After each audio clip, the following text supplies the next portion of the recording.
신문 이야기 도직구쇼에 오신 여러분 반갑습니다. 저는 신문 읽어주는 남자 김진희입니다. 조금 전에 김진태 의원이 남상태 대우조선해양 사장의 연임 로비와 관련한 2차 폭로를 했습니다. 지금 국회에서 백브리핑 중인데요. 국회 현장부터 급하게 물러보겠습니다. 국회로 가시죠. 밤늦게까지 계속 이 자료를 좀 분석하고 이렇게 해서 다시 하게 된 겁니다. 산업부에서 추가로 받으신 자료들인가요? 다? 꼭 그렇지 않습니다. 그쪽도 좀 자료 제출을 많이 꺼리고 있어서 여기저기 다른 데서 받은 거를 막 취합한 겁니다. 자료 출처를 말씀해 주실 수 있나요? 네, 이 출처는 정확하게 말씀드리기 좀 어렵고요. 하여튼 이런 여러 제보가 많이 들어오고 있다 이렇게 말씀드립니다. 조선일보 측의 공식적인 좀 해명이나 이거 한번 들으셨습니까? 발표하신가요? 예, 저도 뭐 이렇게 보도되는 거나 이런 식으로 조금 들었는데 이거는 정말 좀 납득하기 어렵다 이렇게 돼서 더 이제 추가 제기에 이르게 된 겁니다. 김진태 의원이 2차 폭로한 바에 따르면 대우조선해양 사장의 연임 로비와 관련된 모 신문사의 모 간부는 조선일보의 송희영 주필이다. 김진태 의원은 이렇게 밝혔습니다. 다시 한번 말씀드립니다. 대우조선해양 사장의 연임 로비와 관련된 언론사 간부는 조선일보의 논설 주필 송희영 주필인 것으로 김진태 의원은 폭로했습니다. 그러면서 송 주필은 박수환 홍보대행사 사장으로부터 수천만 원에 상당하는 소와 요트 여행과 골프장 그리고 왕복 항공권까지 모두 받았다. 그것은 취재가 아니라 외유성 여행에 불과했다. 이렇게 폭로했습니다. 대우조선해양 사장 연임 로비 비리 의혹과 관련해서 김진태 의원이 조금 전 폭로한 내용과 관련해서 저희 도직구쇼에서 오늘 심층 깊게 보도해 보겠습니다. 잠시 후 공개됩니다. 오늘자 조간신문 지금부터 저와 함께 하시죠. 먼저 동아일보입니다. 전당대회 소식부터 전해드려야 될 것 같습니다. 결국에는 문재인 전 대표가 힘을 과시했다. 이 한 문장으로 요약이 될 것 같습니다. 그런데 두 가지 얘기가 당내에서 나오고 있죠. 문재인 대세론데 결국에는 친문 패권주의 아니냐라는 논란이다라는 겁니다. 양날의 칼. 어쨌든 더불어민주당에서 대선 후보로는 문재인 전 대표가 유력해지는 것 같네요. 그러면 안희정 지사나 김두관 전 지사 같은 경우는 어디로 가야 할까요? 다음 신문입니다. 이번에 한국일보입니다. 이 모습을 지켜보고 있는 한 사람 이렇게 말했습니다. 광주 무등산에 올라갔습니다. 정권 교체 이룰 것이다. 안철수 전 대표 대권 도전을 야심차게 선언했습니다. 무등산 위에서 선언을 했습니다. 안철수 전 대표는 산으로 올라서 대권 도전을 시사했는데 산에 계시는 손학규 전 대표는 언제 산을 내려오시죠? 그럼 다음 신문입니다. 이번엔 조선일보입니다. 다시 찾는 검찰. 뭘요? 신에게 가는 길. 신동빈 롯데 회장에게 가는 길. 검찰이 수사 의지를 굽히지 않았다라는 내용입니다. 이윈원 부회장이 사망을 했습니다. 스스로 목숨을 끊었습니다. 그런데 유서에서 그런 내용이 포함되어 있었죠. 이것은 신동빈 회장이 아니라 신교포 총괄 회장이 모두 결정한 것이다. 이윈원 부회장은 떠나는 그 순간까지 신동빈 회장을 비호하려 한 셈입니다. 다음 신문입니다. 이번엔 경향신문입니다. 조금 전 김진태 의원의 2차 폭로 저희가 중계차로 물려드렸는데 관련된 내용입니다. 수사 박차. 박수환 게이트다. 이것은 박수환 게이트다. 남상태 사장의 연임 로비 창구에 로비스트로 활동했던 홍보대행사의 박수환 대표와 이 조선일보의 송희영 주필 간의 유착관계.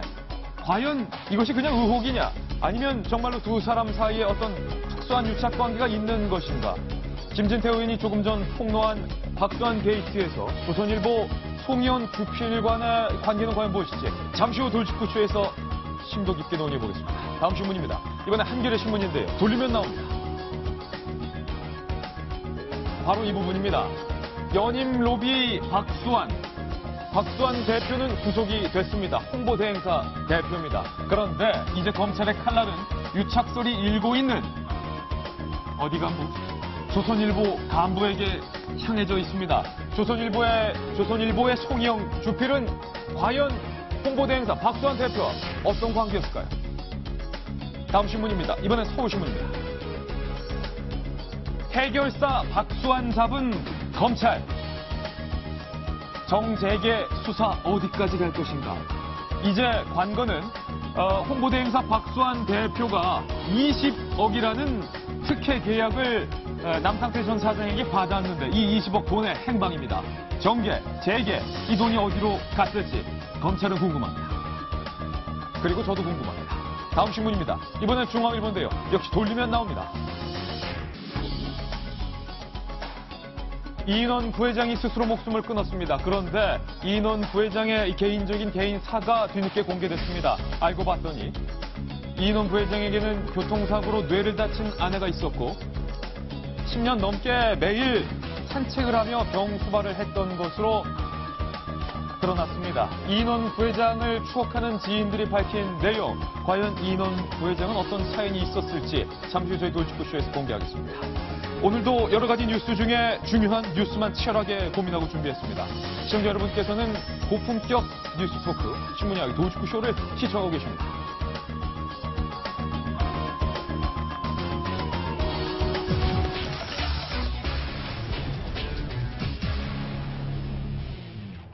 월요일 아침 돌직구쇼 시작하겠습니다. 오늘 뉴스 속보가 많은 아침입니다. 정재계 유력 인사와 언론사 주필의 부적절한 관계, 그리고 그들이 만들어가는 그릇된 대한민국. 수틀리면 그들끼리도 물고 물어뜯고 영화 내부자들이 그린 세상입니다. 그런데 오늘 돌직구쇼를 준비하면서 이 내용이 영화에만 그치지는 않았다는 생각이 듭니다. 저희가 준비한 영상부터 만나보시죠. 참 좋은 일이다. 언론사하고 기업이 마케팅 파트너십을 맺는다는 거. 그 바로 박수환 대표와 유력 언론사, 언론인이 배우 조선의 호화 전세기에 같이 탔던 것이 확인이 됐습니다.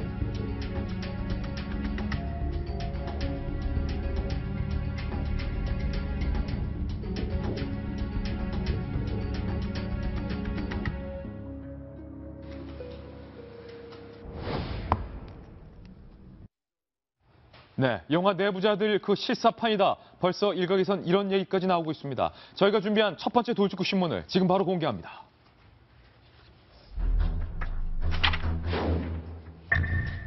어쩌면 관원유착이라는 단어가 등장할지도 모르겠습니다.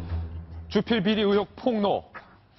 김진태 의원이 조금 전 2차 폭로를 했습니다. 대우조선 해양의 사장 연임 로비와 연루돼 있었던 언론사 간부는 조선일보의 송영 주필이다. 김진태 의원은 조금 전 이렇게 밝혔습니다. 그의 발언 직접 들어보시죠. 월요일 아침인데 고생들 많으십니다.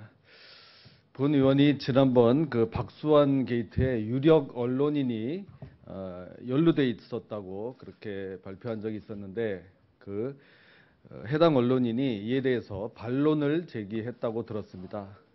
그래서 이제 본 의원도 더 이상 실명을 언급하지 않을 수 없게 됐습니다. 그 유력 언론인은 조선일보 송희영 주필입니다. 그는 그리스 국가 위기 당시에 취재 차원의 공식 초청에 따른 출장으로 그리스에 갔었고 전세 비행기를 타기는 했지만 그 이용 거리를 계산하면 한 200만 원대라고 이렇게 밝혔습니다. 그러나 애석하게도 사실은 그와 다릅니다. 당시 여행 일정은 그리스뿐만 아니라 이탈리아 또 영국까지 이렇게 포함되어 있었고 나폴리, 소렌토, 로마 등등 세계적인 관광지 위주로 짜여져 있습니다. 초호화 요트, 골프 관광, 거기다가 유럽 왕복 항공권 1등석도 회사로부터 제공받은 것으로 확인이 됐습니다. 먼저 호화 요트에 대해서 말씀드리겠습니다. 2011년 9월 5일입니다.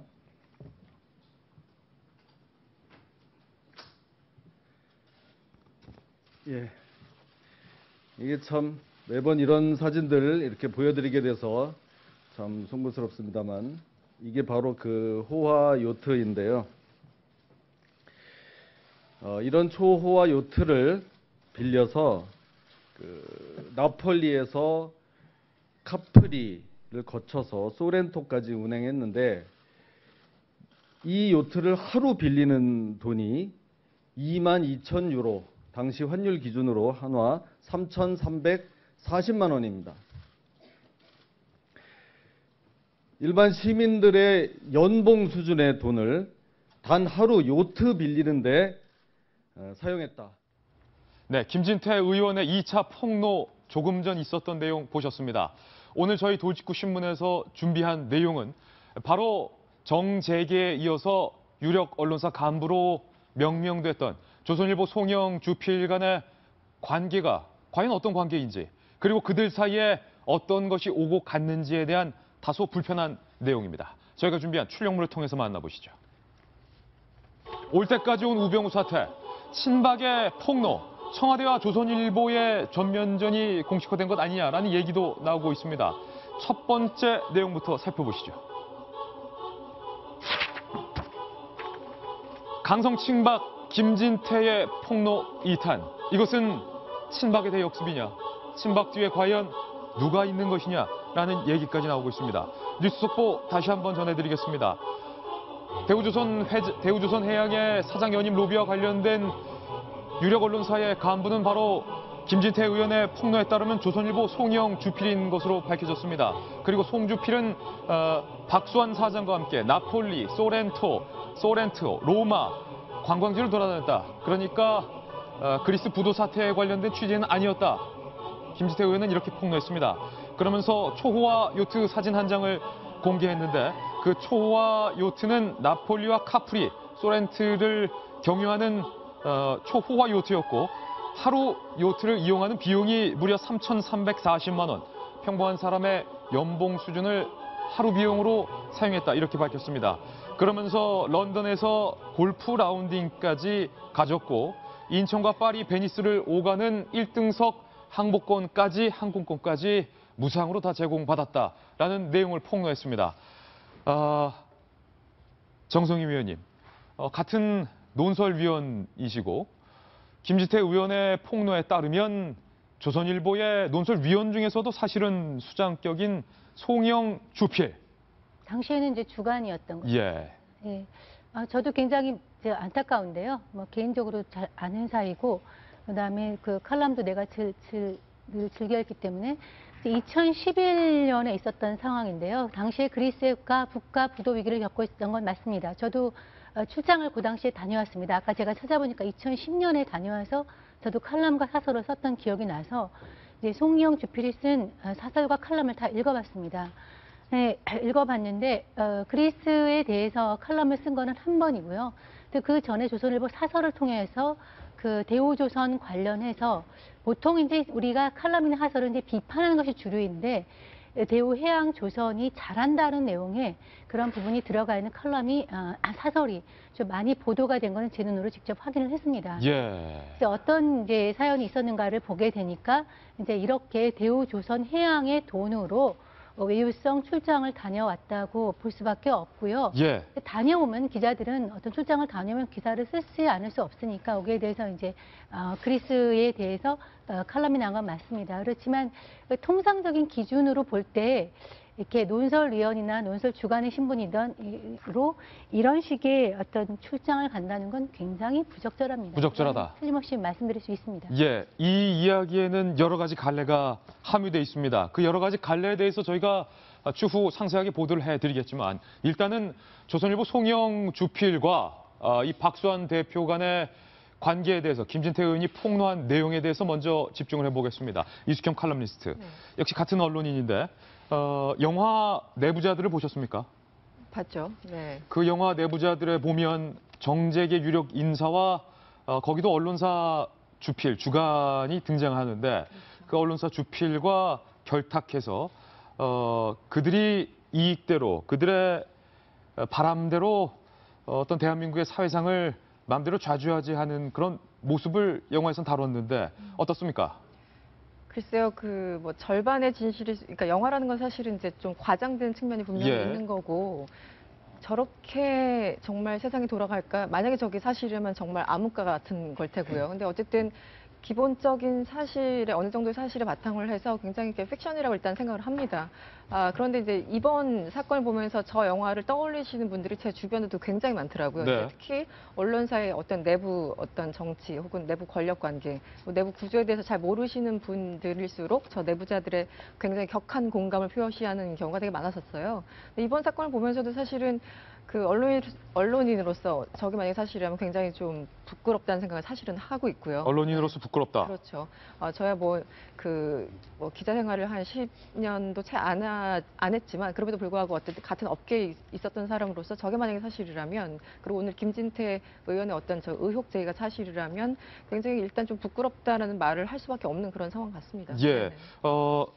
오늘 정치 전문가 박상철 교수님 모셨는데 당시에 송영 주필이 썼던 칼럼을 정성희 논설위원께서 기억하고 계신다 이렇게 말씀하셨고, 대우조선 해양을 두둔하는 식의 칼럼을 썼다. 그런데 해당 송영 주필은 사실이 아니다 이렇게 반론을 하고 있습니다. 나는 그리스 국가 부도 사태를 취재하기 위해 갔을 뿐이다 이런 입장을 내놨는데 어떻습니까? 글쎄 저는 김진태 의원 어떤 뭐 폭로랄까요? 뭐 이런 저는 좀 약간 신빙성은 좀 있다고 봅니다. 신빙성이 있다. 예. 특히 사설을 썼기 때문에 이미 이제 그 내용도 있는 것이고요. 근데 저는 새삼 뭐 많은 국민도 놀랄 거예요. 얼마 전에 뭐 진경준 검사장을 비롯해가지고 청와대 우병우 수석을 보면서 야 정치 권력이 저렇게 크고 소위 대기업들, 재벌들을 마음대로 요리하는구나라고 생각했는데 그 못지않게 언론의 힘도 이게 정의를 위해서 싸우는 칼 정도가 아니라 권력과 어떤 돈에 있어서 힘이라는 게 엄청나게 세구나. 그래서 지금 저는 지금 이 자체 사건도 중요하지만은 어쩌면 청와대라는 권력과 사건은 좀 다른 것이 충돌돼 있지만 언론과의 어떤 난타전, 싸움을 보는 듯한 느낌이 들고요. 그래서 이것이 어떻게 결론 날지 모르겠지만 우리 사회에 안 좋은 연결고리들이 쭉 있었는데 이제는 흑수저, 금수저 논란이 아니라 무언가 자수성가형의 어떤 그 연결고리들이 우리 사회를 아주 힘들게 몰아가고 있구나라는 걸 국민들이 보고, 예. 저는 하나만 딱 말씀드리면 이럴 때 누가 가장 제대로 정신을 바짝 차리고 해결해야 되느냐? 검찰이거든요. 예. 근데 검찰에 대해서 과연 우리 그런 힘을 믿을 수 있겠느냐? 그래서 일본이라는 나라는 별로 제가 좋아하지는 않지만 일본 검찰의 모습을 우리 검찰들이 그 사건을 접하면서 좀 풀어갔으면 좋겠다 예. 생각이 듭니다. 이 사건 의혹이 굉장히 많습니다. 하나하나 풀어가 보도록 하겠습니다. 출력문을 통해서 만나보시죠. 일단은 조선일보 송영 주필의 이야기를 하기 전에 대우조선 해양의 전 사장이었던 남상태 전 사장과 홍보대행사 박수환 대표와의 관계부터 규정을 해야 될 것 같습니다. 정성희 위원님. 박수환 게이트, 검찰은 이렇게 부르고 있습니다. 남상태 대우조선 사장이 사장 자리를 연임하기 위해서 홍보대행사 마당발로 알려져 있었던 박수환 대표를 이른바 로비스트로 활용을 했고, 박수환 대표에게 아무 연유 없이 20억이라는 특혜성 계약을 몰아줬다. 뭐 이거 아니겠습니까? 20억을 받은 건 틀림없습니다. 근데 이제 통상적인 언론사 주변에는 홍보 대행사가 많은데요. 통상적인 홍보 대행사와 이 박수환 대표로 있는 뉴스컴이라는 회사는 좀 다른 것 같습니다. 일종의 뉴스컴은 홍보 대행을 넘어서선 일종의 로비스트로 창구로서의 이제 화려한 활동을 했던 것 같고요. 그러면 로비스트를 하려면 뭔가 친분이 있어야 되지 않습니까? 그 친분의 고리로서 지금 나온 그 송희영 조선일보 주필하고 그다음에 그 민유성 산업은행장의 친분을 활용해가지고 이제 연임 노미를 한 것이 아니냐는 것이 이제 박수환 대표가 구속이 됐는데 그 내용의 의혹의 핵심인데요. 송희영 주필과 산업은행장이 친분 관계가 있었고 박수환 대표는 그걸 이용하려 했다. 그렇죠. 또 송희영 주필, 그러니까 박수환 대표하고 민유성 씨가 친분이 있었고, 예. 또 역시 박수환 대표와 송영 주필이 이제 오랜 친분이 있었고, 거기에 대해서 이제 송영 주필이 이제 내려와서 해명한 바가 있습니다. 이제 경제부의 그 기자 생활을 하면서 알게 된 인연으로 예. 알고 있다. 그렇지만 알려진 것처럼 그런 사이는 아니다라고 해명을 했는데요. 대우조선 해양이 정 의원님 산업은행의 자회사이기 때문에 산업은행장을 알고 있다라는 사실이 대우조선 해양 사장의 입장에서는 더군다나 연임을 꿈꾸고 있는 입장에서는 정말로 갑중의 갑이고 어떤 담비 같은 그런 소식이었겠군요. 그렇죠. 그래서 이제 로비의 필요성, 어떻게 잘 모실 그럴 필요성은 굉장히 이제 컸던 상황이죠. 거기에서 이제 박수환 대표가 역할을 한 거고요. 그 박수환 대표라는 사람이 참 의문스러운 상황입니다. 저도 사실 기자를 31년을 했지만 예. 박수환 대표가 사실 남자인 줄 알았어요. 이름만 보면은. 근데 사진을 보니까 여성이던데 어렴풋이 떠오르는 게 있습니다. 왜냐면 이 사람이 론스타를 했을 때 분쟁에서 론스타를 대리했던 사람이거든요. 그래서 제가 좀 경제부 기자한테 물어보니까 경제부 기자를 한 사람으로 박수환을 모르면은 그건 간첩이다. 경제부 기자 생활을 제대로 하지 못했다. 라고 뭐 단언할 수 있다고 할 정도로 그만큼 마당발이다. 마당발이라기보다는 그 배후에서 예. 저렇게 드러나지 않고요. 배후에서 유력자들을 상대로 해서 굉장히 고급 로비를 했던 사람. 영향력이 있는 인물이다. 저 사람이 이제 고졸 출신입니다. 예. 제가 알기로 뭐 기억이 맞다면 서울 여상 출신인데요. 정말 입지적인 금수저죠. 그래서 어떤 우리 사회에서 어떤 분쟁이 있을 때, 기업과의 분쟁이 있을 때 소위 갑이 아닌 그 분쟁에서 을편에 서가지고 거액의 자금을 받으면서 홍보대행이라는 이름으로 사실은 로비를 해왔던 사람인데요. 예. 그 와중에서 이제 해양조선의 그 로비를 맡았다가 이제 이런 상황이 된 거죠. 자, 박수환 게이트. 그런데 이 박수환 게이트, 남상태와 박수환의 관계에서 끝나는 게 아니다라고 김지태 의원은 조금 전 폭로를 했는데요. 다음 출력물입니다. 이제는 박수환 대표와 조선일보 송영 주필 간의 관계와 의혹으로 집중이 되고 있는데 김병민 전 의원님, 조금 전 김지태 의원이 폭로한 내용 이전에 김지태 의원이 1차 폭로를 했었는데 뭐 초호화 전세기 얘기도 그 당시 나왔고 세간에서 명품 시계 얘기도 나오는데 이게 다 무슨 얘기입니까? 일단 뭐 전세기 얘기부터 좀 볼까요? 예. 이게 이제 그리스로 여행인지 뭐 취재 차원에서 간 것인지 모르겠으나 몇 명의 사람들이 그리스로 갑니다. 그리스에서 일단은 그 안에서의 전세기, 초호화 전세기를 탔다는 건데 실질적으로 우리가 그 헐리우드 유명 배우들이나 탈 것으로 보이는 그런 전세기를 대우조선해양의 돈으로 전세기를 탔다라는 겁니다. 거기에 예. 이 조선일보의 송영 주필이 같이 포함되어 있다는 건데 대우조선해양 뭐 주인 없는 회사다 이런 얘기 많지 않았습니까? 예. 그 당시에도. 그 얘기 조금 이따가 제가 좀 예. 드릴게요. 거기에 들어간 비용만 8,900만 원이라고 합니다. 전세기예요. 조금 전에 김진태 의원이 폭로했던 내용에 가서 그냥 뭐 취재한 게 아니라 놀았다라는 거잖아요. 예. 초호와 요트를 탔는데 요트에 들어간 비용이 3,300만 원. 적지 않은 금액이죠. 송영 주필 측의 반론도 소개를 해드리자면 놀러 간 게 아니라 취재 차원에서 갔다라고 밝히긴 했습니다만. 그리스 국가부도 사태가 있었던 사건이기 때문에 여기에 초청을 받고 취재를 갔다라는 건데 거기에 대한 사실은 조금 더 뒤에 명확하게 해명이 돼야 될 것 같습니다만. 김 의원께서 보시기엔 취재차 간 겁니까? 방금 말씀하셨던 것처럼 소위 놀러 간 겁니까? 일단 그리스에 취재차 갔다라면은 취재차 가서 뭐 글을 쓰는 내용들이 얼마든지 가능한 부분들이 있겠습니다만은 저는 제가 만약에 유력 언론사의 주필 정도 되는 사람 혹은 그 당시 주필이 아니었다라면 뭐 논설 주간이었든 나름대로 영향력이 있는 사람이라면 최소한의 양심상 그와 같은 대접을 받고 가진 않았을 거라는 생각이 듭니다. 예. 거기에 대해서 골프를 치고 돌아오는 항공권조차도 이 비즈니스 클래스로 1등석이죠. 1등석으로. 비즈니스가 아니라 1등석이다. 비즈니스보다 더 위네요. 1,200만 원, 1,200만 원의 돈을 받았다는 건데 이 돈을 결국은 누가 댔는고 하니 제일 문제가 되는 건 대우조선해양의 돈으로 갔다는 것 아니겠습니까? 예. 저는 참 이 조선일보의 논설 주간이었고 그리고 주필했던 송영 주필에 대한 이런 행태에 대해서도 참 가슴이 답답한데요. 그것보다 더 답답한 거는 저는 김진태 의원에 대해서 얘기 좀 드리고 싶어요. 왜 이거를 지금 폭로를 하죠? 자, 대우조선해양은 어느 회사입니까? 주인 없는 회사죠. 최대 주주가 누구죠? 산업은행입니다. 예. 그 산업은행을 관리하는 데가 어디입니까? 대한민국 국회예요. 이 당시 있었던 일이 2011년도에 있었던 일입니다. 그러면 김진태 의원께서 굉장히 잘 폭로하셨고 좋은 내용들이 얘기해 줬는데 지난 4년 동안 대한민국 국회는 뭐 하고 있었습니까? 국회 뭐 했냐? 대한민국 국회가 실질적으로 국정감사에서 잡아내고 국민들이 당신들한테 주는 세금이 얼마입니까? 한 달에 1,000만 원이 넘는 금액들을 국민의 혈세로 내는 이유는 이렇게 말도 안 되는 일들을 바로잡아달라고 국회의원들께 그 많은 대접들을 해드리는 거거든요. 근데 이게 폭로된 시점이 지금 과연 국회의원 본연의 임무를 위해서 본연의 업무를 위해서 폭로가 된 것이냐 아니면 뭔가 모종의 나름대로 권력 투쟁의 과정에서 나온 산출이냐라는 얘기를 좀 안 드릴 수가 없는 거고 이 대우조선해양 때문에 피해보신 많은 국민들이 있을 텐데요. 일단은 여기에 대한민국의 공적 자금이 4조가 넘는 금액이 투자됐습니다. 그러니까 대한민국 전 국민이 일단 손해를 본 거예요. 두 번째로 직접적인 피해자도 있는데 지금 대우조선해양은 주식 거래 중지 상태입니다. 이게 대우조선해양이 한동안 잘 나간다라고 해서 분식회계를 저질렀거든요. 그것 때문에 거래가 중지돼 있는데 한때 굉장히 높은 금액의 대우조선해양이 주식 투자했던 사람들 여기에 묻어두고 이거 장기 투자해서 우리 자녀 학자금도 써야지라고 했던 일반 평범한 소시민의 사람들이 이 대우조선해양이 이런 무지막지한 예. 것 때문에 엄청난 손해를 입었거든요. 그러면 김 의원 말은 그들이 입은 엄청난 손해받은 그 돈이 네. 결국에는 초호화판 요트, 요트에- 그리고 1등석 항공비 이런 데 쓰였다 이겁니까? 정확히 그대로 다 쓰였다라는 거죠. 예. 이거를 결국은 저는 명확한 수사가 필요할 것 같은데요.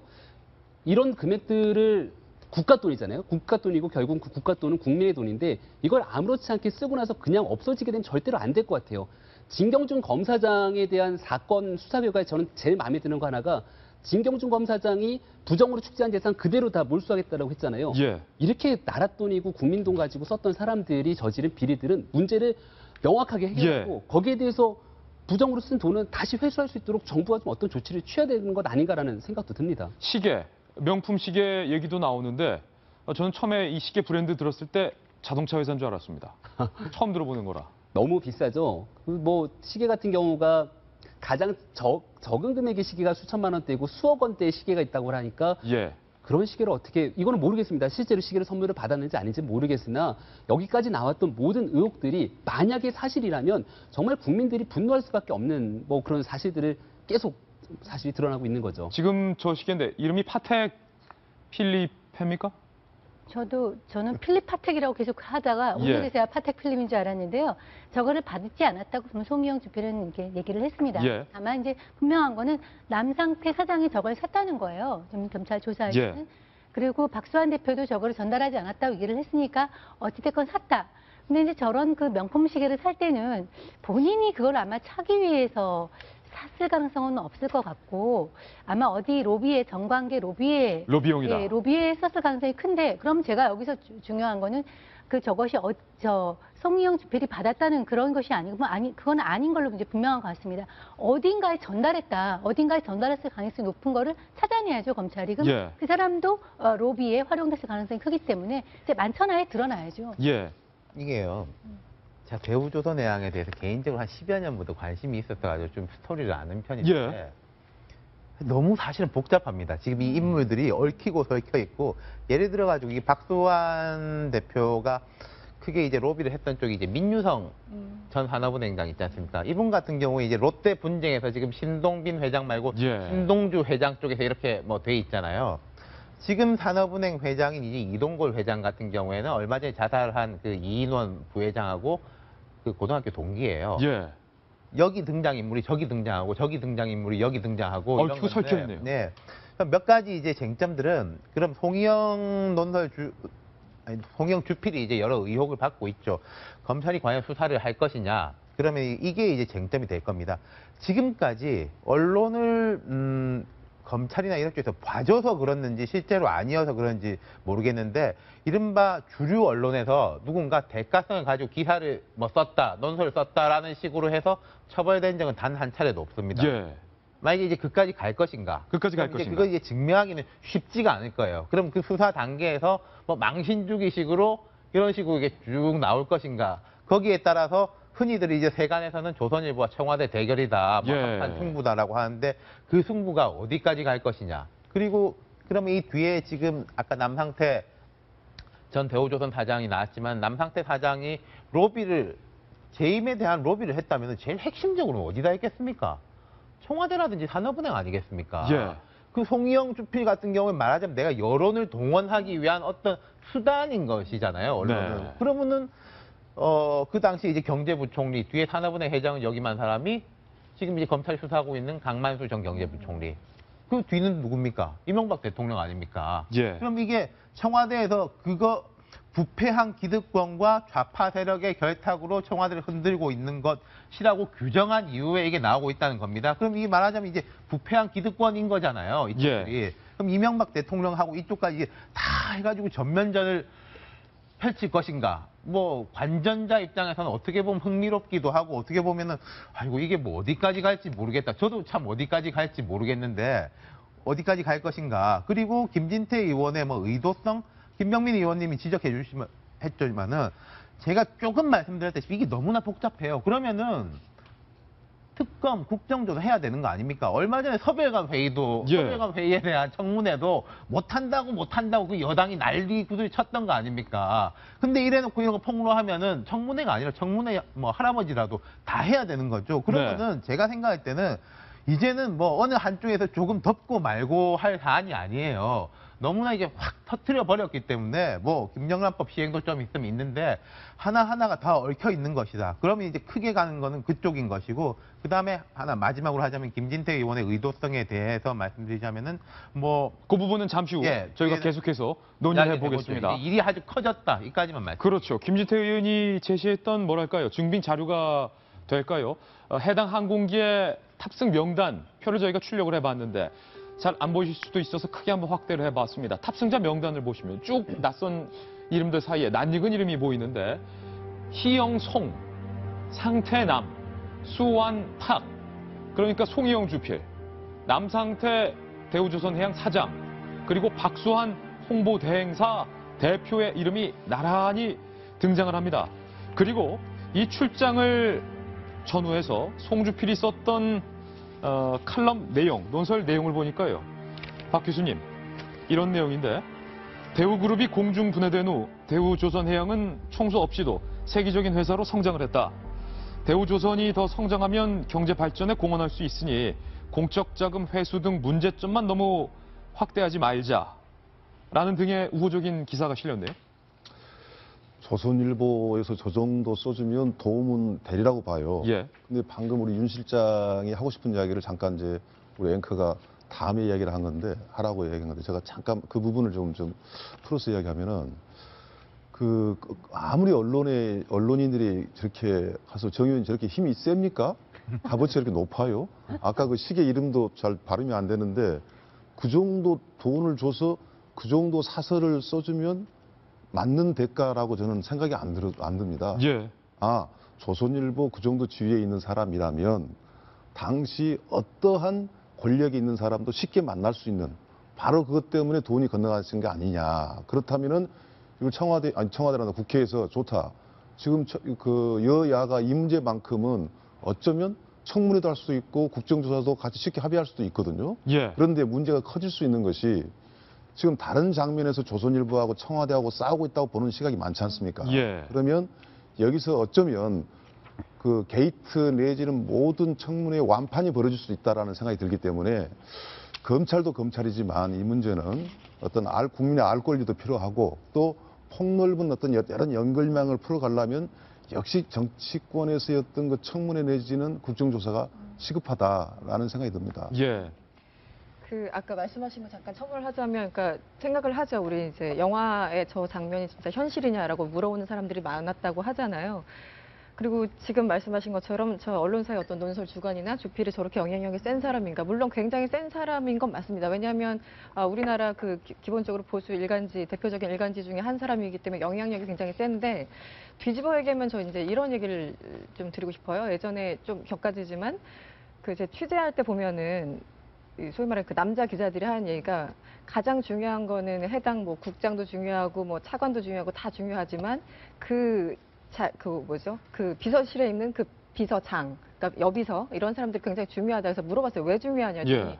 이 사람들이 우리 일을 뭐 이렇게 되도록 도와줄 능력은 없으나 안 되게는 한다. 그렇기 때문에 그 사람들을 관리해야 된다라는 얘기를 하더라고요. 도와주지는 못하더라도 안 되게는 되게 할 수는 있다. 네, 그렇죠. 그러니까 예를 들어 뭐 기자들 같은 경우 취재하려면 일단 전화 연결해야 되고, 뭐 미팅 잡아야 되고, 뭐 식사 잡아야 되고, 근데 그 중간에서 비서들 역할이 굉장히 큽니다. 물론 이제 어떤 조선일보의 어떤 주필과 그 여비서를 굳이 같은 맥락에서 비교하는 건 뭐하지만, 지금 제가 드리려고 하는 얘기는 관리 차원이 아니었을까. 그러니까 주필이 어떤 뭐 대우조선의 어떤 그 향배를 결정할 수 있는 역량은 없어도 최소한 계속 이제 비판적인 글을 갖다가 며칠 동안 쓴다면 굉장히 타격이 될 수는 있거든요. 그러니까 그런 관리 차원에서 했다고 저는 생각을 하고, 일단 저는 다음으로 이제 넘어가서 얘기를 해야 될 것 같긴 한데, 아까 김 의원이 얘기했던 것도 저는 굉장히 좀 좋은 지적이라고 생각하는데 지금 폭로를 한 사람이 김진태 의원이고 하필이면 친박 강성이라고 얘기하는 예. 사람이잖아요.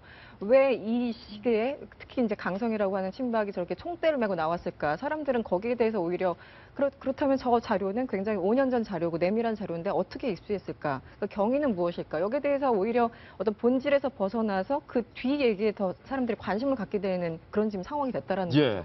양쪽 다 지금 이제 전면전을 치르고 있는 상황인데 여기에 대해서 각각 조금 정확한 해명이 필요하지 않을까라는 생각이 듭니다. 네. 이제 그 이면에 대한 이야기를 한번 공개할까 하는데 출연물을 통해서 다음 이야기 만나보시죠. 남상태, 박수환, 박수환, 송희영, 그리고 이제는 송희영, 우병우. 더 크게 보면 조선일보, 청와대. 로비 받았다는 의혹을 받고 있는 주필과 여러 가지 의혹의 한가운데 서 있는 우병우 수사의 상관관계. 전혀 상관없는 이야기인데 많은 사람들은 두 사건이 상관없지 않다 이렇게 보고 있습니다. 예를 들어서 우병우 수석에 대한 의혹 제기와 그리고 조선일보에 대한 의혹 제기가 무관치 않다. 이게 무슨 말입니까?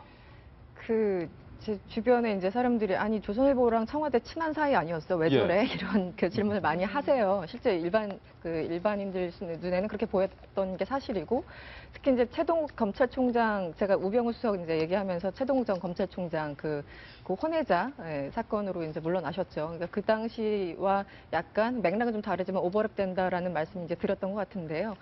기본적으로 이런 거죠. 이제 그 세간에서 나오는 얘기 내지 의혹들은 결국은 조선일보 같은 경우는 송주필을 살리기 위해서 청와대와 어떤 뭐 얘기가 있었지만 거기에 대해서 제대로 되지 않았고 결국은 이제 송주필을 살리기 위해서 저렇게 전면전을 치른 것은 아닌가. 그리고 이제 그 과정에서 우병우 민정수석이 어떤 역할을 한 것은 아닌가. 그러니까 결국은 지금 이겁니다.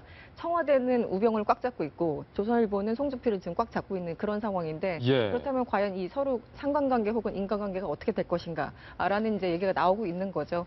근데 어쨌든 조선일보가 우병우 민정수석 그 대통령의 뭐 팔과 다리 역할을 이제 한다는 우병우 민정수석에 대해서 굉장히 의혹을 제기하고 있고 여기에 대해서 이제 그 청와대는 조선일보가 소위 말하는 부패 기득권 세력이라고 청와대가 조선일보를 사실상 규정하면서 여기에 대해서 뭔가 우리가 모르고 있는 청와대와 조선일보 간에 많은 얘기들이 지금 흘러가고 있다는 느낌이 들어요. 그래서 결국은 서로 조선일보는 의도를 가지고 청와대를 친다. 청와대는 조선일보가 우리를 가지고 의도를 친다. 이렇게 서로 같은 예. 얘기를 반복하고 있는 상황이기 때문에 사실은 우리가 지금 언론 보도를 통해서 알 수 없는 또 다른 얘기들이 있지 않을까라는 의혹이 나오고 있는 게 사실이죠. 윤 실장님, 아까 하려던 얘기가 뭐였어요? 그러니까요. 이게 뭐 이숙현 칼럼니스트가 말한 거 연관되는 건데 청와대 이야기로 돌아가자면은 그런 이야기를 했지 않습니까? 부패한 기득권과 좌파 세력이 결탁을 해서 흔든다. 그 이숙현 칼럼니스트가 방금 이제 세간에 이제 도는 이야기를 잠깐 소개해 주셨는데 그 뒤에 버전이 이제 이런 거예요. 청와대 공직기관 비서관이었던 조홍천 의원이 예. 정봉주 의원을 통하여 가지고 이 우병우에 대한 정보를 갖고 있었기 때문에 조선일보에 줬다. 이게 조홍천 의원이 자기가 이제 막 되게 화가 나가지고 그 자기 페이스북에 올리고 이런 말도 안 되는 이야기가 뭐 떠돈다 이렇게 했는데 저는 그냥 세간에 도는 설이라는 그러니까 이제 얘기죠. 설이 그렇죠. 공식적으로 확인된 내용은 근데 이제 아닙니다. 그 이야기 나오는 게 청와대가 부패 기득권과 좌파의 결탁 이렇게 했기 때문에 이런 설이 나오는 건데 제 생각에는 모르겠어요. 그러니까 뭐 뒷이야기와 서로의 의도성이 이제 충돌을 할 수 있는데 이걸 가지고 말하자면은 좌우가 합작으로 해가지고 청와대를 친다라고 청와대 생각한다면 그건 좀 과도한 피해의식일 수도 있다라는 생각이 듭니다. 정치적 의도는 누구나 있을 것인데 말하자면 청와대 빼고 모두가 힘을 합쳐가지고 작전을 딱 짜가지고 이렇게 공격했다라고 하는 건 저는 약간 무리한 거라고 보고요. 예. 그다음에 김진태 의원의 이제 의도성으로 돌아가가지고 아까 제가 이제 청문회 말고 청문회 할아버지라도 해야 될 것 같다 이런 말씀드렸잖아요. 최근까지 뭐냐면은 한 달도 안 됐을 겁니다. 대우건설이 새로 사장을 뽑는데 대우건설도 말하자면 KDB 산업은행의 산하예요. 대우조선해양처럼 여기에 또 이제 친박의 이제 실세가 누구를 밀고 해가지고 이건 이제 신문 지면에도 많이 났고 저도 아는데 대충돌이 일어나고 지금도 대우조선해양 뭐 KDB 산하기관에 보면은 거기 사회이사나 감사 출신으로 이번에 출마한 분들도 많은데 저는 그렇습니다. 김진태 의원의 진정성을 인정할 수 있어요. 본인께서 이제 우병우 사태 별개다라고 해서 좋다. 다 까자. 그럼 뭐 야당도 찬성하고 김진태 의원도 찬성하실 것 같고 청와대도 이게 부패 기득권 이번 기회에 척결해야 될 것 같으니까 이런 거야말로 여야 예. 협치로 할 수 있는 거 아니겠습니까? 그랬으면 좋겠어요. 잠시만요.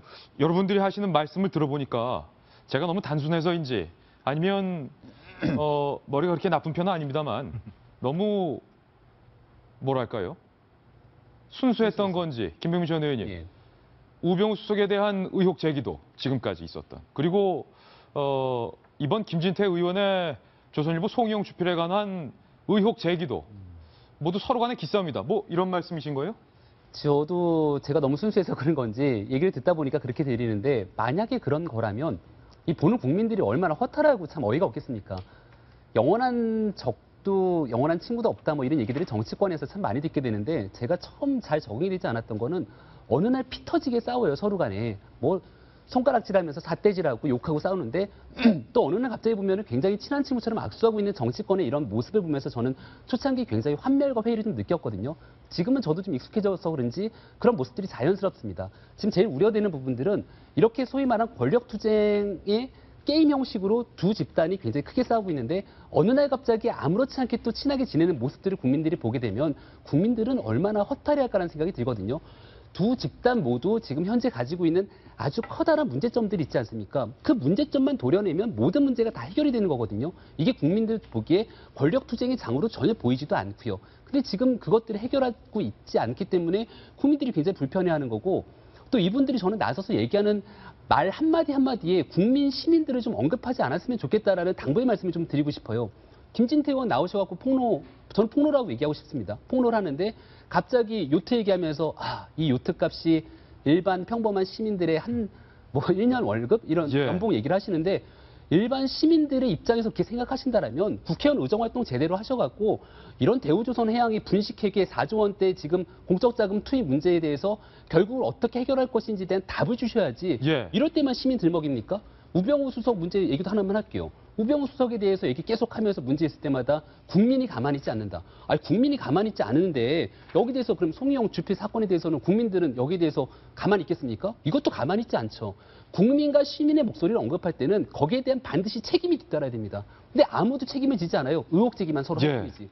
좀 잘 해결했으면 좋겠다는 말씀 드리고 싶습니다. 김병민 의원 말씀 들어보니까 정성희 의원님, 김진태 의원의 폭로 내용, 뭐 언론인으로서 호되게 꾸짖지는 못할 망정 초호화 요트를 즐겼다는 내용이 사실이라면 아무리 30년 언론인 대선배더라도 저는 존경심이 싹 사라지는 대목인데 문득 궁금한 건 그렇다면 김진태 의원이 그 자료를 5년이나 지금 이 마당에 어떻게 구했느냐? 아까 그 말에 대해서 피해갔죠. 여러 군데서 제보를 받고 있다. 저는 그 제보를 한 것 중에 주중에서 청와대가 뒤에 있다고 저는 뭐 확신합니다. 청와대가 뒤에 있다고 보십니까? 뭐냐면 자료는 산은에 요구를 했어요. 산은에 예를 들어서 산업은행에 1등석 뭐 명단 내라. 아까 얘기한 대로 그 뭐 호화 유튜 그거 빌린 내용 내라 하면은 뭐 국회의원이 자료 요구권이 있으니까 다 내겠죠. 그렇지만 그거를 찍어서 얘기해 준 데는 누굴까? 분명히 있다고 얘기를 하고요. 본인이 뭐 아니라고 얘기를 했지만은 뭐 국민이 바보입니까? 그거를 우병우 지키기 위한 어떤 수단으로서 김진태라는 강선 친박을 요용해서 이 시점에서 나오는 것을 뭐 모르는 건 없고요. 그럼에도 불구하고 이제 오늘 아침에 사설을 보게 되면은 한국일보가 이렇게 썼습니다. 언론인 부패 결혼하며 우병우 의혹 덮으려 해서는 안 돼. 이렇게 썼고 경향신문은 조선일보 좀 썼습니다. 조선일보 간부 비리 압박으로 우병우 감싸기 안 된다. 예. 이렇게 하면서 우병우를 지키기 위해서 이걸 폭로하면 안 된다고 얘기를 했는데 이걸 누가 썼습니까? 조선일보가 쓰지 않았습니다. 조선일보가 쓰지 않고요. 소위 말해서 이제 한국일보 같은 중립지하고 그 다음에 경향신문이 썼습니다. 오히려 지금 이제 소위 좌파 세력이라고 하는 경향신문이 조선일보 지키기에 지금 앞장서고 있는 이런 형국이거든요. 아까 청와대가 말했던 소위 좌파 언론이라는. 예. 그런 형국이 되고 있기 때문에 지금 얘기한 대로 이거는 이미 이렇게 폭로가 된 상황이기 때문에 이제 와서 덮을 수는 없습니다.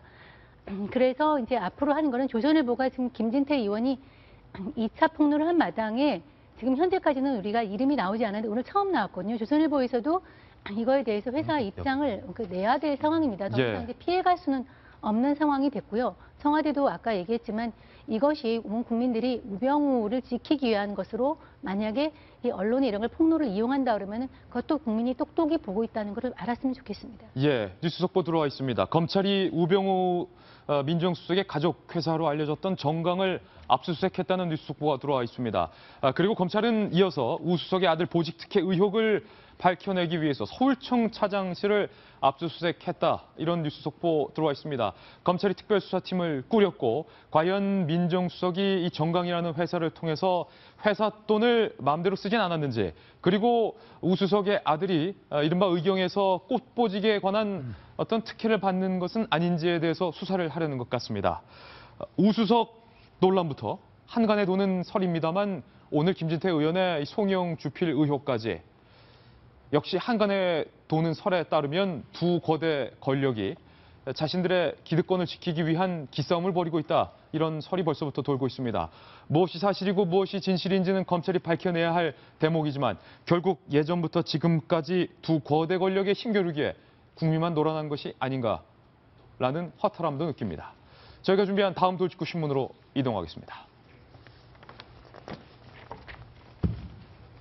두 번째 돌직구 신문입니다. 이인원 부회장의 사망으로 롯데는 충격에 빠졌습니다. 그런데 이인원 부회장이 세상을 떠난 뒤 이 부회장의 숨겨진 사연들이 오늘 소개되고 있습니다. 과연 이인원 부회장은 왜 양평에서 스스로 목숨을 끊었을까? 사건 초기 많은 분들이 궁금해했는데 저희 돌직구쇼 취재 결과 이인원 부회장이 마지막 장소로 선택한 양평은 몸이 불편한 아내와 병수발을 하면서 일주일에 2번 정도 아내와 데이트를 하던 곳이었다. 그러니까 이인원 부회장이 롯데와도 관련되지 않고 신동빈, 신격호 두 회장과도 관련이 없는 지극히 개인적인 아내와의 마지막 추억의 장소가 양평이었던 것으로 저희 돌직구쇼 취재 결과 드러났습니다. 양평 주민을 인터뷰했는데 바로 내용은 이렇습니다. 이인원 부회장이 아픈 아내와 일주일에 2번 정도 양평에 내려와서 산책하면서 데이트를 했다. 이 주민은 직접 이 장면을 목격했다라고 저희들에게 밝혔습니다. 아픈 아내가 흘리는 침을 이인원 부회장은 직접 닦아주고 밥을 먹여주고 아내 돌보는 자상한 모습에 칭찬이 자자했다. 양평의 한 작은 카페를 즐겨 찾아 여유로운 시간을 보내는 소소한 모습을 자주 봤다. 이렇게 양평 주민은 저희 돌직구쇼 제작진을 만나서 이런 내용을 털어놨습니다. 결국 이인원 부회장이 마지막 장소로 선택한 양평은 다시 한번 말씀드리지만 공적인 장소가 아니라 이인원 부회장의 사적인 장소, 더 나아가 아픈 아내와의 마지막 추억이 깃든 그런 장소였습니다. 뭔가 가슴이 저려지는 그런 대목인데요. 이인원 부회장이 남긴 유서 내용에 관련해서 이런 내용이 있는 것으로 드러났습니다. 자녀들에게 남긴 내용인데 어머니의 신병 때문에 너희들이 힘들었다. 그동안 고생 많았다.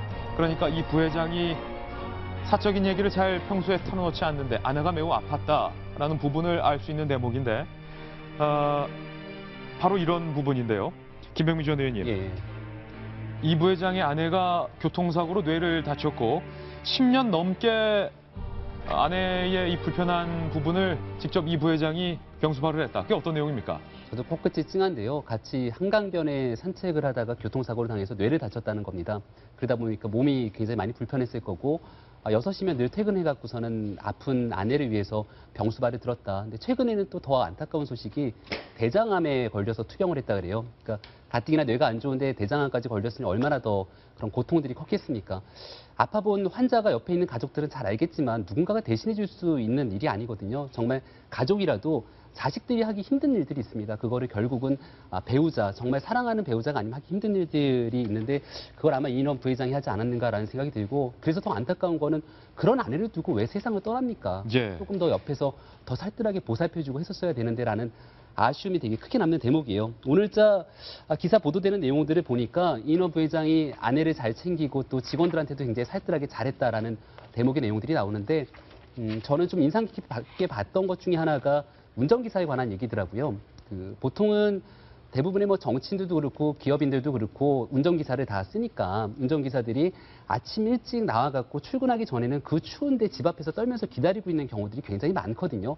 그래서 과거에 운전기사 갑질 매뉴얼 같은 데도 보면 그렇게 예. 나오지 않습니까? 네, 이인원 부회장 같은 경우는 그런 게 싫어서 출근하는 길에는 본인이 항상 운전을 직접 해갖고선 출근했다 그러는데 뭐 여러 가지 미담들이 많이 소개가 됩니다만은 정말 다시 한번 말씀드리지만 안타까운 거는 결국은 사람의 목숨이 가장 중요한데 또 그렇게 살뜰하게 사랑하는 아내를 두고 떠날 만한 이유가 과연 이 롯데의 일 때문에 과연 예. 목숨을 포기할만 했는가라는 의문, 그런 아쉬움이 좀 남습니다. 이숙현 칼럼니스트, 안타까운 좀 대목일 수도 있는데 병수발을 했던 아내와의 마지막 장소에서 스스로 목숨을 끊었던 이인원 부회장. 그런데 끝까지 신동빈 회장에 대한 애정과 충성심을 나타냈어요. 사건 초기 신동빈 회장에게 먼저 가서 미안하다라는 내용을 남겼다는 것과 더해져서 이 모든 것은 신격호 총괄 회장이 모두 결정한 것이다 라고 유서에 남겼다는데 결국은 신동빈을 보호하기 위한 것.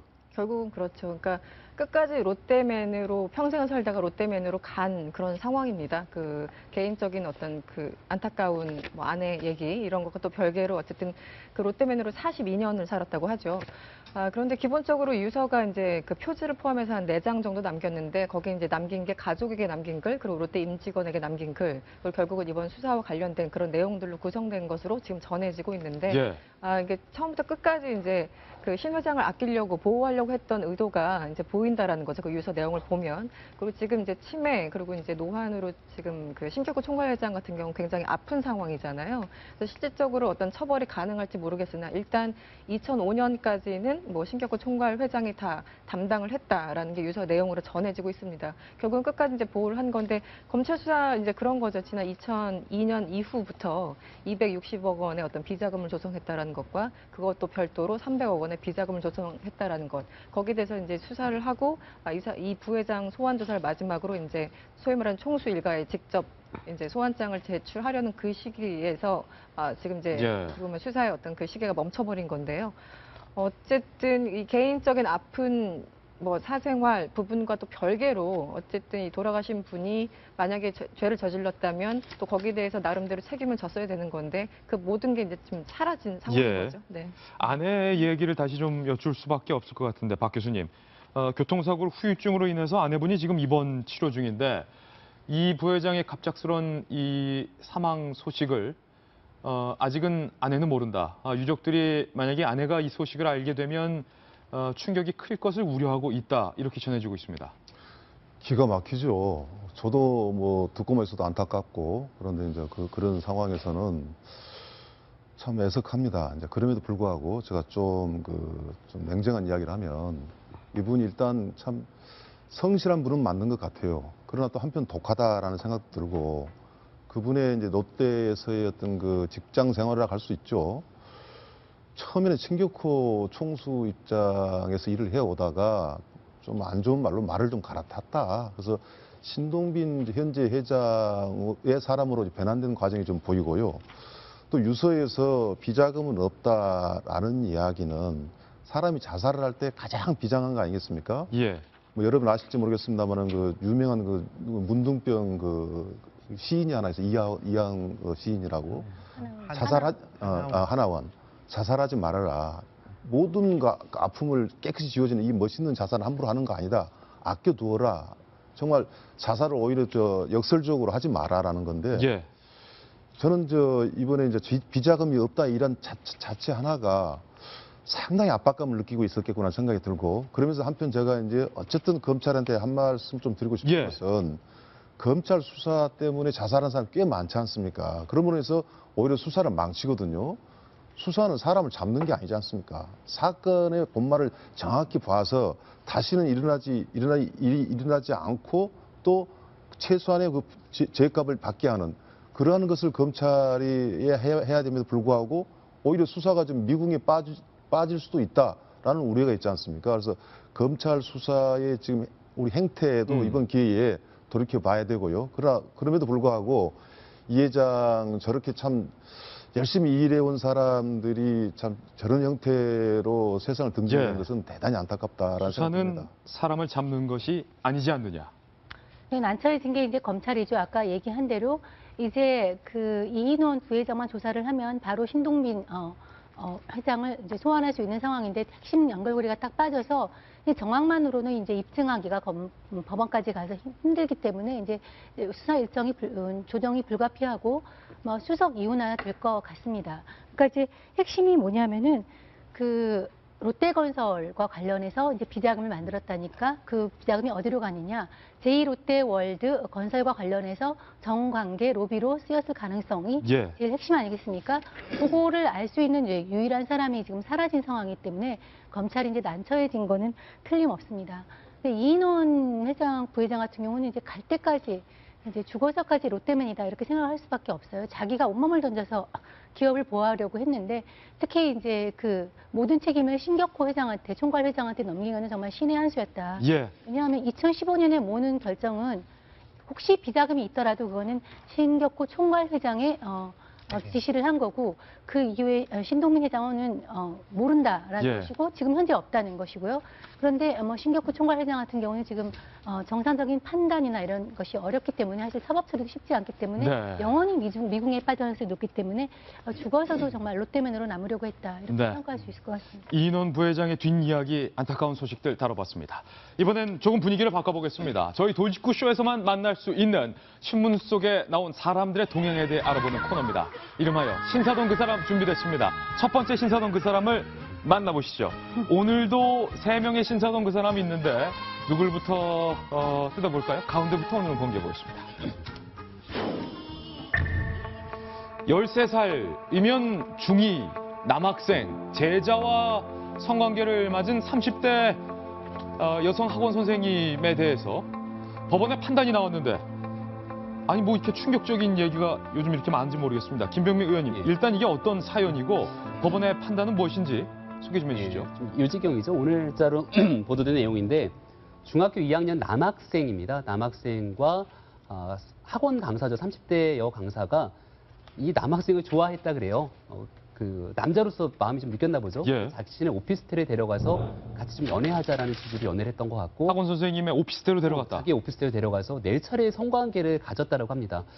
근데 가만 생각해보면 중학교 2학년 남학생이니까 요즘 중학교 2학년 남학생들 보면 신체는 굉장히 성인처럼 성숙해요. 예.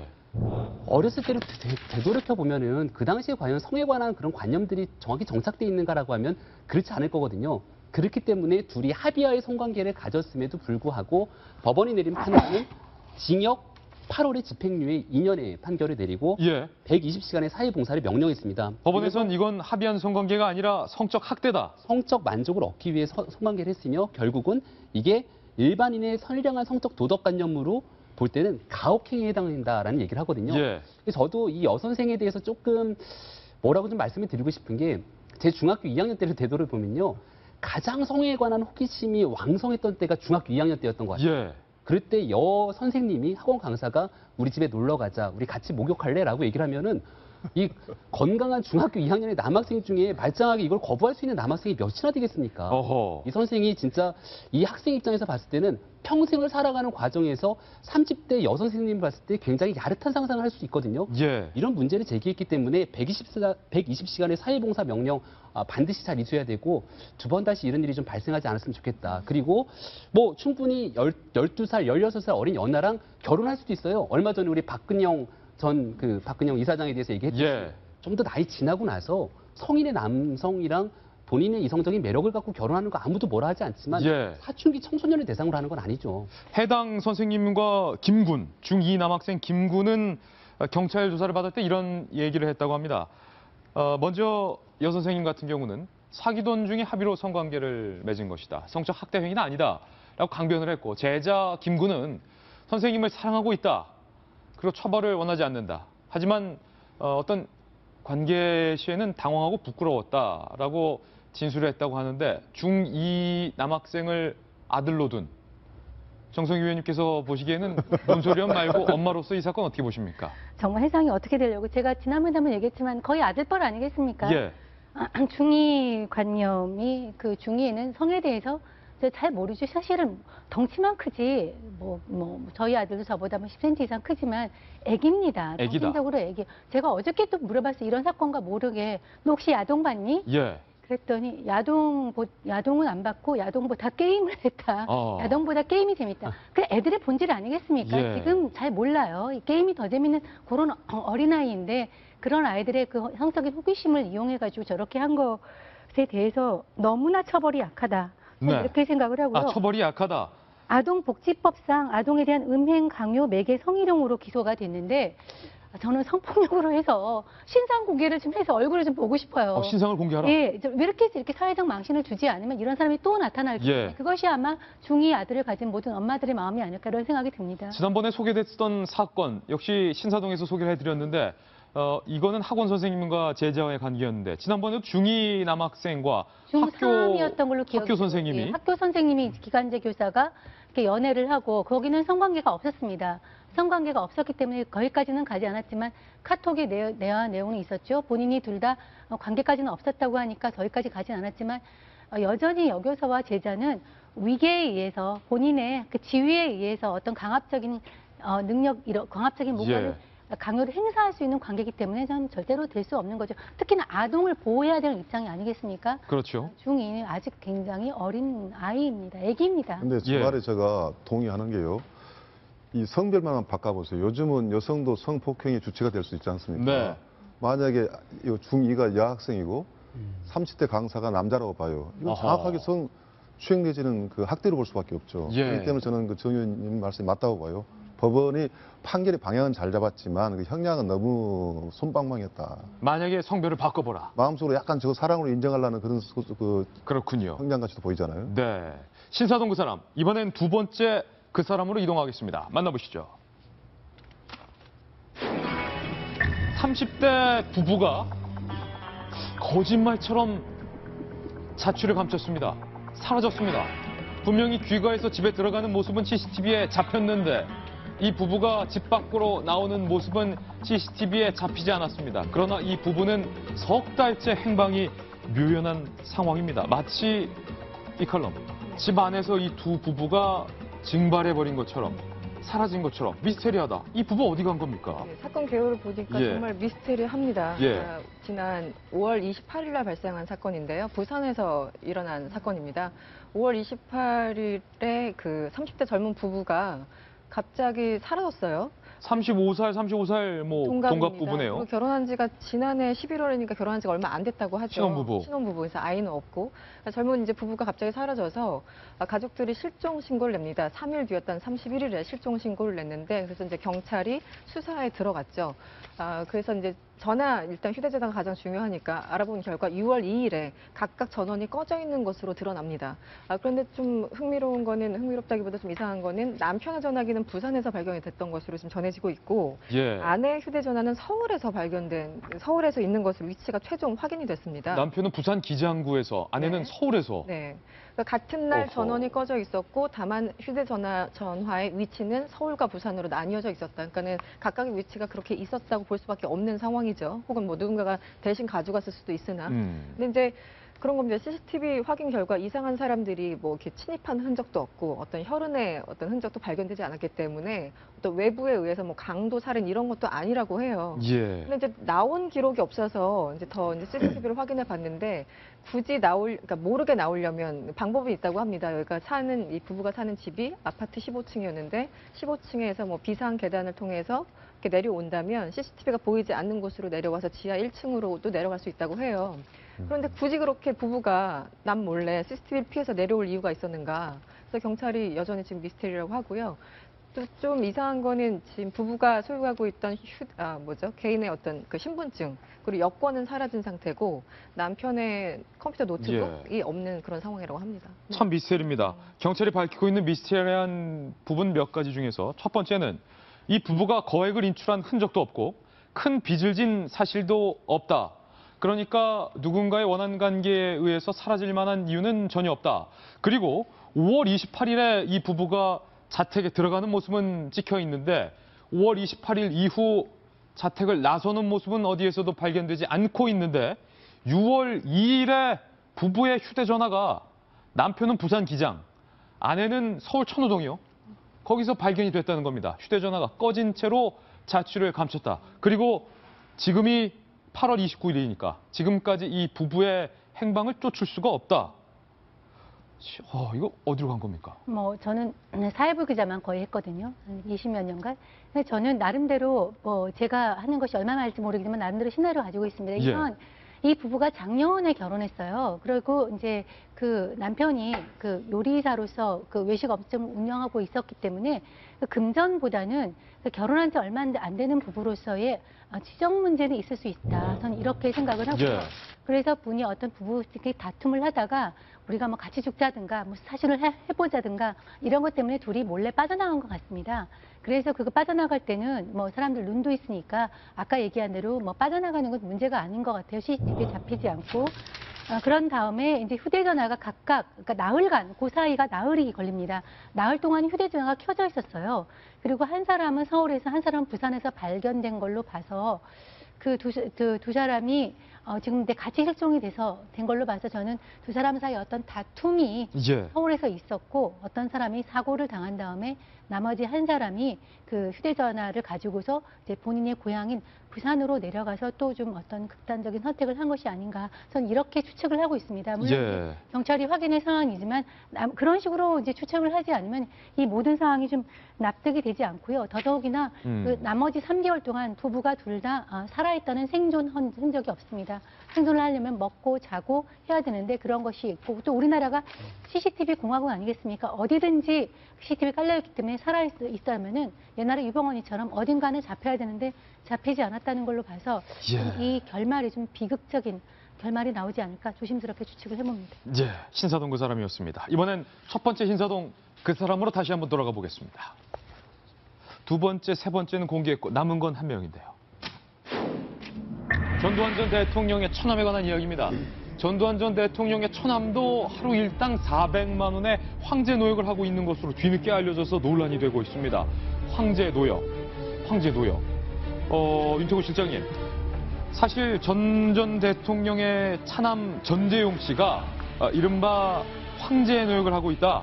일반 경제사범은 노역 일당이 통상 하루에 10만 원 수준인데 그 당시 전재용 씨 하루 노역 일당은 몇백만 원씩 쳐줘서 400만 원 쳐줘. 이게 환형 유치라고 하는데요. 야, 너무한 거 아니냐 이런 얘기 있었어요. 추징금 말고 벌금이 있지 않습니까? 벌금이 이제 고액이 나올 경우에 돈이 없으면 속된 말로 이게 몸으로 때운다라고 하는데 참 이게 법의 문제예요. 사실 소액의 벌금 뭐 제가 예를 들어 한 500만 원 정도인데 돈이 없다라고 하면 한 50일 사는 거고 이렇게 이제 30억, 40억씩 벌금 나오는 분들이 돼가지고 능력이 없다라고 하면은 근데 이게 일정 기간에 살려야 되고 그렇다고 해서 실제로 벌금이 많은데 능력이 없는 분이 있을 수가 있어요.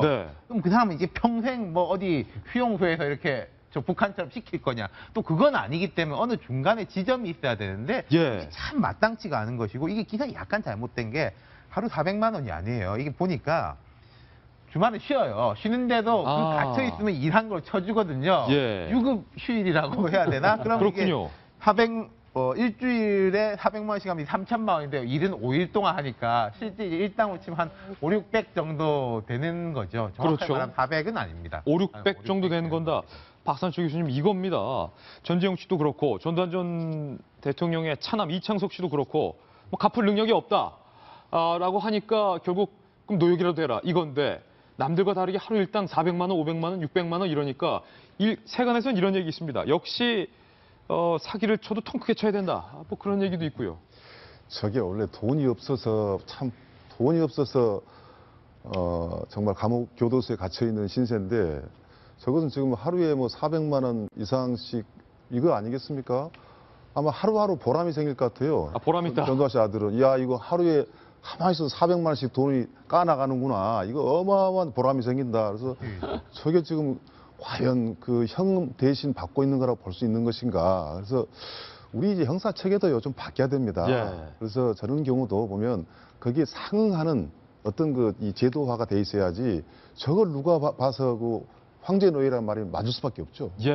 언론에서 황제 노예이다 비판해도 왜 움직이지 않는지 그것 또한 미스터리입니다. 저희는 광고 이후에 오늘 휘나리 기사로 돌아오겠습니다. 잠깐만요. 네, 조금 전 들어온 뉴스 속보 전해드리겠습니다. 검찰이 이석수 특별감찰관실도 압수수색을 했고 우병우 민정수석의 자택까지 압수수색한 걸로 저희 채널A 취재 결과 확인이 됐습니다. 다시 한번 말씀드립니다. 검찰이 특별수사팀을 꾸렸는데 그 특별수사팀에서 이석수 특별감찰관실과 또 우병우 민정수석의 자택을 현재 동시에 압수수색하고 있는 것으로 확인이 됐습니다. 검찰의 특별수사팀이 과연 얼마만큼 제대로 수사할 수 있을 것인지 끝까지 지켜봐야 될 것 같습니다. 그리고 제가 준비한 오늘의 휘내리 기사를 소개해드리겠습니다. 어제까지 덥다 했는데 하루아침에 춥다 하는 이 이상한 날씨에 대해서 많은 사람들이 급기야 여름이 너무 작별 인사도 없이 간 것 아니냐 서운해하는 분들도 많은 것 같습니다. 그런데 안심하십시오. 무더운 여름이 아직 끝난 게 아니라고 합니다. 기상청의 보도에 따르면 이번 주말까지는 이렇게 선선한 날씨가 계속되는데 이번 주말쯤에 선선한 날씨가 풀린다고 합니다. 그래서 다시 더워진다.